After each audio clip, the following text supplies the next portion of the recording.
Hello, teacher. We are group 4, and today we will talk about chapter 8, perception. Our group has a member, and you can see here in the slide, and our genders consist of the 5 learning objectives. The first one about describe the nature of perception and its relationships to consumer memories and decision. The second one is about explain exposure, the types of exposure, and the resulting marketing implications. The third and the fourth is quite the same as the second one, but it is about attention and the interpretation. And the last one will be about discuss how perception can enhance strategies for retailing, branding, advertising, and packaging. So let us moving to the first learning objective about perception and its relationships to consumer memories and decision presented by me. And my part will be about the nature of perception.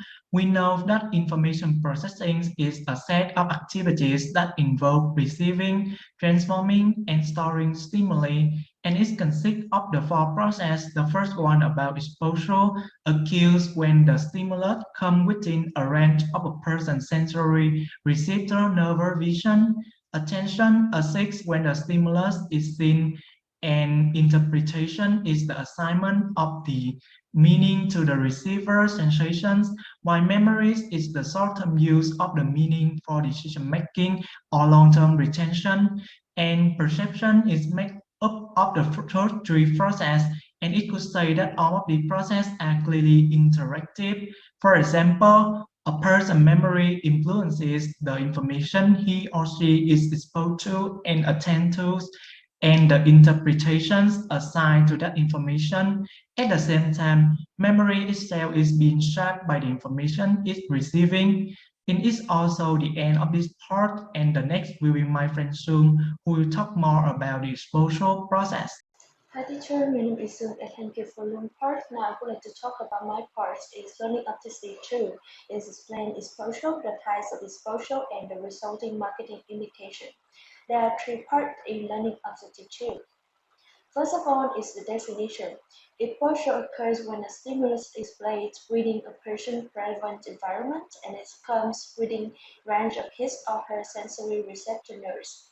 So in this case, exposure occurred, but the commercial will probably have little influence due to lack of attention, since you can see the commercial on TV and you don't pay attention to it. The first type of exposure is selective. The highly selective nature of consumer exposure is a major concern for marketers because failure to gain exposure results in lost communication and sales opportunities. There are 3 types of selective exposure. First of all is zipping. It occurs when one fast forwards through a commercial on a recorded program, and shopping involves switching channels when a commercial appears and muting is turning the sound off during commercial breaks. So we have conclusion that shipping, stepping, and muting are simply mechanical ways for consumers to selectively avoid exposure through advertising messages, often referred to as ad avoidance. And the second type of exposure is voluntary.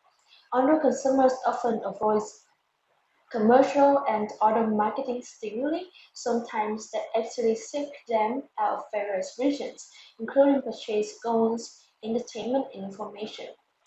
So, permission-based marketing is the type of voluntary exposure. The voluntary and self-selected nature of such online offerings, where consumers opt in to receive email-based promotion, is often referred to as permission-based marketing.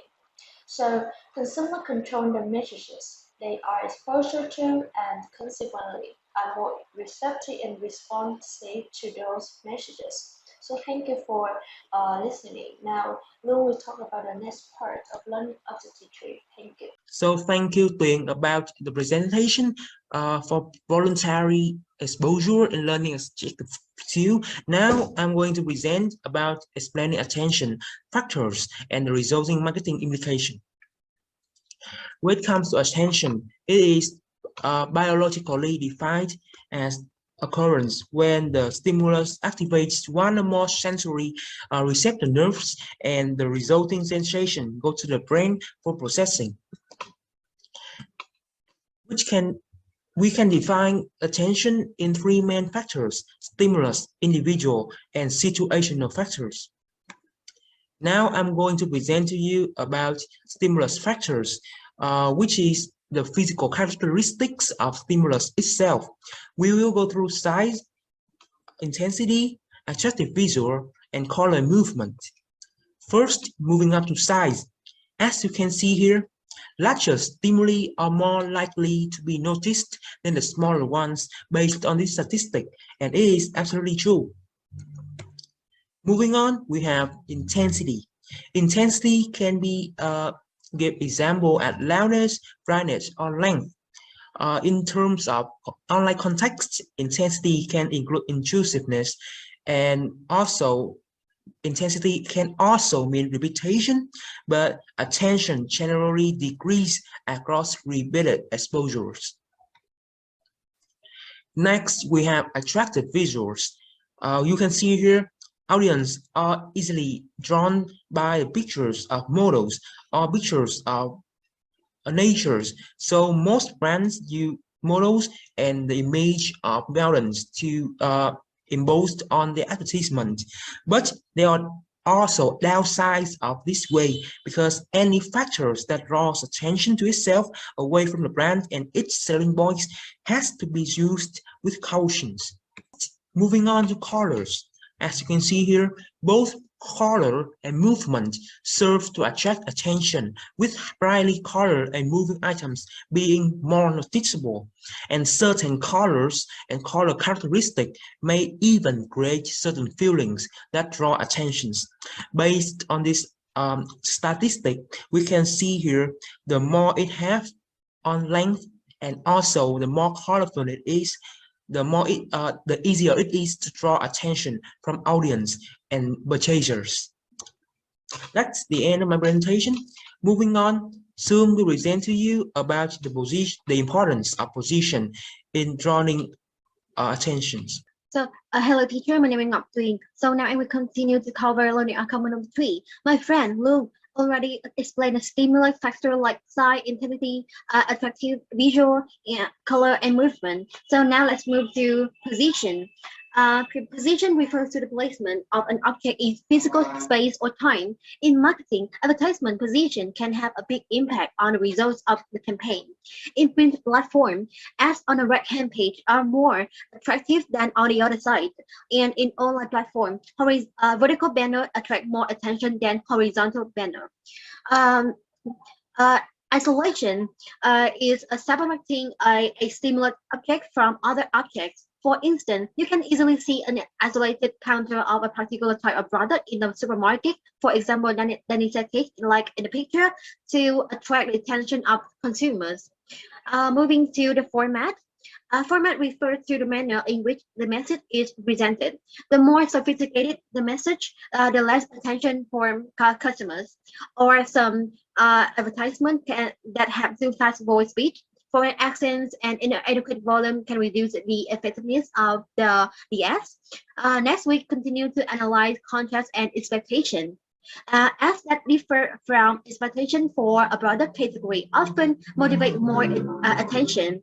Adaptation level theory suggests that if a stimulus doesn't change, over time we adapt to it and begin to notice it less. For example, Viettel Mobile Network, in the past, we are already familiar with the ads with mainly green color, but now to get more attention, they change to their ads to the red one, which is unexpected, surprising to its customers.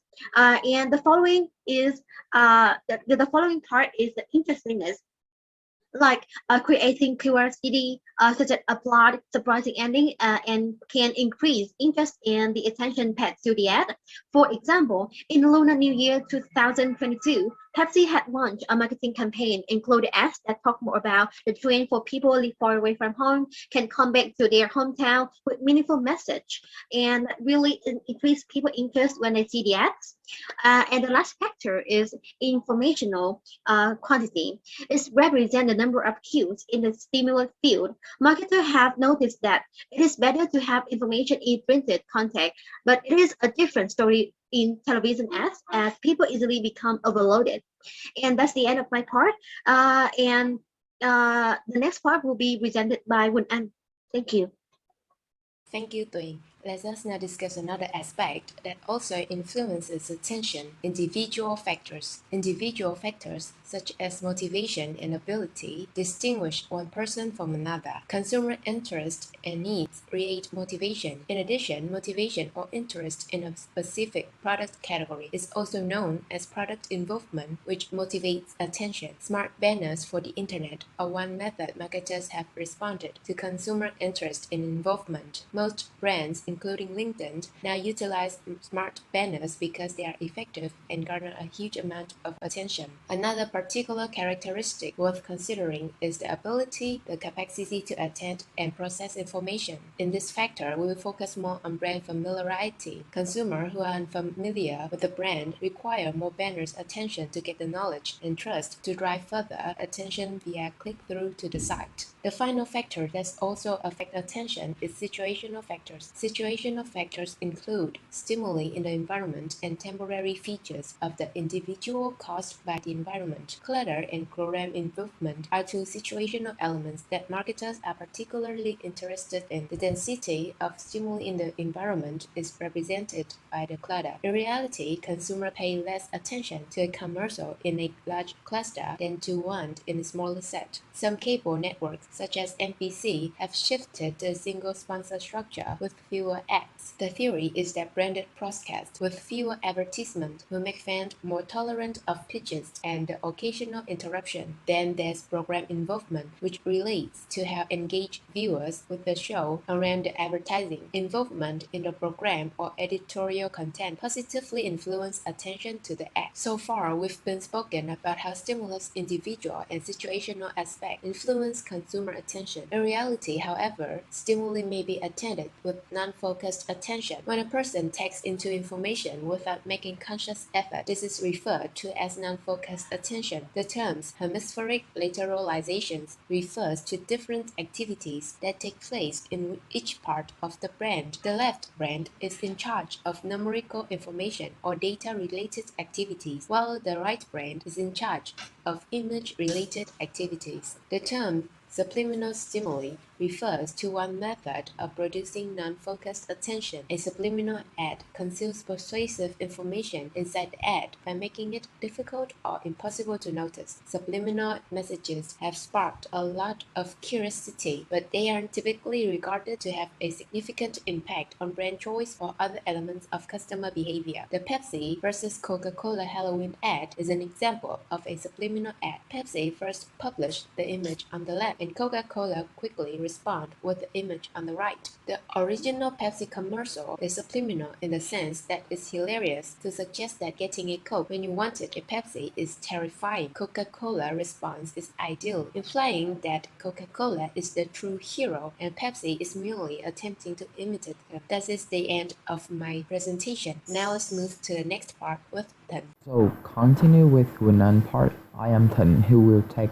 to the interpretation part. The interpretation is the third part of the perception, a process where we assign meaning to our experiments, and using the mental structure, the selection and organize in became what happened very quickly and sometimes without much concept thought. So the interpretations can be a much more deliberate and conscious step in the perception process. So simply it's an assignment of meaning to sensitization. A related process like the constant high price party will become with the rich, wealthy people. The consumer interpret the brand price as lower when it's follow the higher price item. The subject is based on the individual experiment expectation. The context with is separate with two kinds of like semantic and psychological.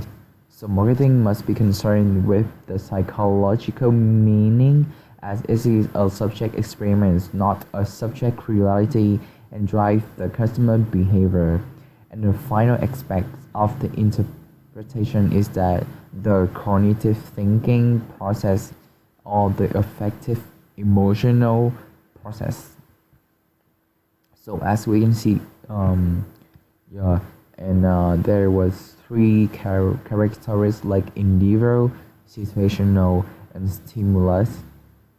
So for the individual, so first of all, the individual character affect interpretation or trait learning knowledge, and expectation traits are affected by the psychological and the physiological. Like we can learn it from time, space, it is knowledge, form, and relationship and expectation. And situation characteristics was provide a context within the focal individual, and who will be do the next part. Thank you so much. So, hello teacher, I'm Hiếu. Now I will continue to represent about learning object 3, the stimulus characteristic. And yeah, the stimulus characteristic is what including the products, the packaging, advertisement, in-store display, and so on, are the faces entity to which an individual responds. And first one is traits is have a size, shape, and color influence interpretation. And second one is the physical arrangement of a stimulus item is referred to as an organization. And the term proximity refers to the notion of that the stimuli placed near together are more effective, as if they belong in the same categories. And the closer entails giving an incomplete stimulus with the purpose of the eliciting a response and getting the customer to finish it and become more engaged as a result involved. And a feature ground method entails delivering the stimuli in such a way that it is both visible and understandable. And all other stimuli are viewed as the secondary to the main things to be addressed to. As a background, our perception and more about that is the change. Change is to interpret the change. You must first be able to define it and then attribute meaning it to it. Discrimination by sense, an individual physiological capacity capacity to differentiate between the comparable inputs. For example, the sounds of a stereo system, the taste of the food product, or the clarity of a display screen. And there is only one visible difference, the smallest amount by which one brand can differ from the another, while still being distinguishable. And the next part is about the consumer influence. What you see is not what you get when it comes to the marketing. This because interpretation frequently necessitate uh, conclusion on the part of the customer. An interfer is a conclusion drawn from information in that is not explicitly expert or provide. Customer develop judgment about the information that is not offering based on the existing fact in their own nation. And the side signal of a high quality image and incomplete data and ethical concerns. The next part will be present. Thank you. Hello everyone, my name is Mina Tauhing and I am going to continue our presentation with perception and marketing strategy. The first factor is retail strategy. Exposure is effectively exploited to boost sales, and this can be observed in convenience stores and supermarkets like Winmart, which is originally Vinmart. People place frequently purchased goods separately to make consumers visit more areas of the shops, and the shelf position and amount of shelf space are also concerned. And marketers are focusing more on minimalizing the shelf to simplify shopping.